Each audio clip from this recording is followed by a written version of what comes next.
तर 100च्या वर लोक नावाजलेले या मतदारसंघामधले निघतील की ज्यांना मी तुमच्याशी जोडून दिलं. तुम्ही काय केलं?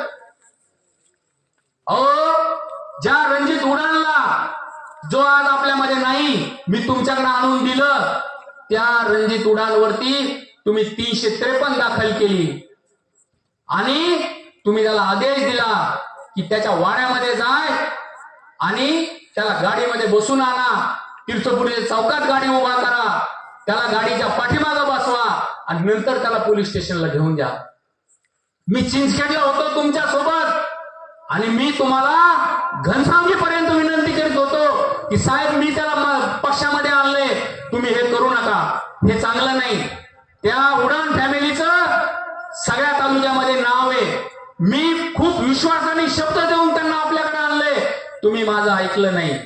तुम्ही त्याच्यावर 353 दाखल केली. झालं काय? तुमच्यामधून तो निघून गेला. असे एक नाही अनेक उदाहरणं मी तुम्हाला या ठिकाणी सांगू शकतो. म्हणून मित्र हो, मी आपल्याला सगळ्यांना विनंती करण्यासाठी या ठिकाणी आलेलो आहे की विनाकारण मी तुम्हाला या ठिकाणी बोलत नाही. विनाकारण सुखातला जीव कोणाची दुःखात घालण्याची इच्छा नसती. आम्ही 15-15 वर्ष 20-20 वर्ष चांगल्या लागलेल्या नोकऱ्या सोडून राजकारण समाजकारणामध्ये आलो. त्यावेळेस आमच्या डोक्यामध्ये हेतू होता. आणि पुन्हा एक लक्षात ठेवा की मी राजेश टोपेकडं कधीही गेलो नव्हतो. राजेश टोपे हा माझ्याकडं एकदा नाही 3 वेळेस आला होता. माझ्या जिनिंगवर 3 वेळेस आला होता. आणि तो आल्यानंतर, त्याने विनंती केल्यानंतर, त्याने शब्द दिल्यानंतरच मी राष्ट्रवादी काँग्रेस पक्षामध्ये गेलो. मी काँग्रेसचं काम करीत होतो. 99ला मी स्वतः काँग्रेसचं काम केलं. मी त्यांच्याकडे स्वतःहून गेलेलो नाही.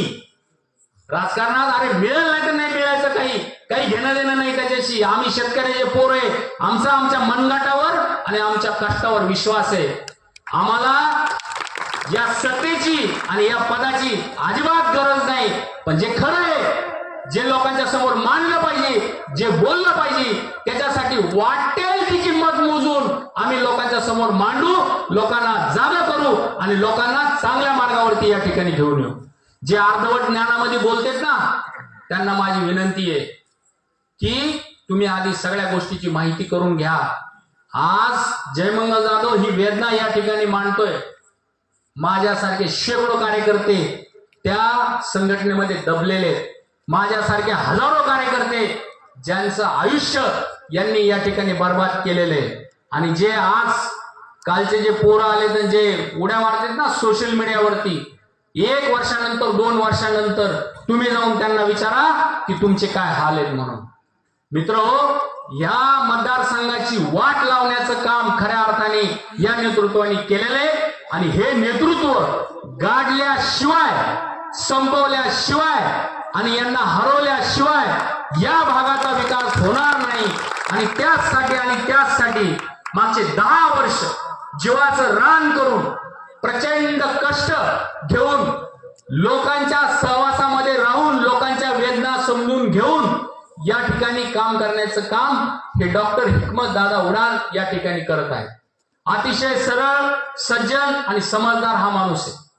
कधीही आम्ही त्यांच्या एवढे जवळचे पाहुणे असताना सुद्धा, आम्ही तुमच्यासारखे अनेक पाहुणे त्यांचे या मतदारसंघामध्ये असताना सुद्धा त्यांनी कधीही कोणत्या पाहुण्याला सांगितलं नाही की तुम्ही माझ्या पक्षामध्ये या, माझं काम करा आणि माझ्यासाठी मतदान मागा.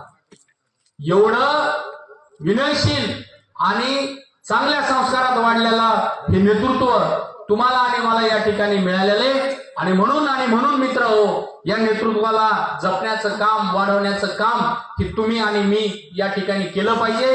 आणि त्यासाठी येणाऱ्या 20 तारखेला बाण ह्या निशाणीवरती आपल्याला सगळ्याला बटन दाबून भरघोस मताने आदरणीय हिकमतदादा उडान यांना आपल्याला निवडून आणायचे, हीच विनंती या निमित्ताने आपल्याशी करण्यासाठी मी या ठिकाणी आलेलो आहे. आणि मला माहिती आहे की मच्छिंद्रनाथाचा आशीर्वाद आणि आपल्या सगळ्यांचा आशीर्वाद हा नक्कीच डॉक्टर हिकमतदादा उडान यांच्या पाठीशी उभा राहील आणि या भागाचा विकास करण्यासाठी आपण त्यांना भरभरून आशीर्वाद द्याल अशी मी विनंती या निमित्ताने करतो व माझे 2 शब्द थांबवतो. जय हिंद, जय महाराष्ट्र.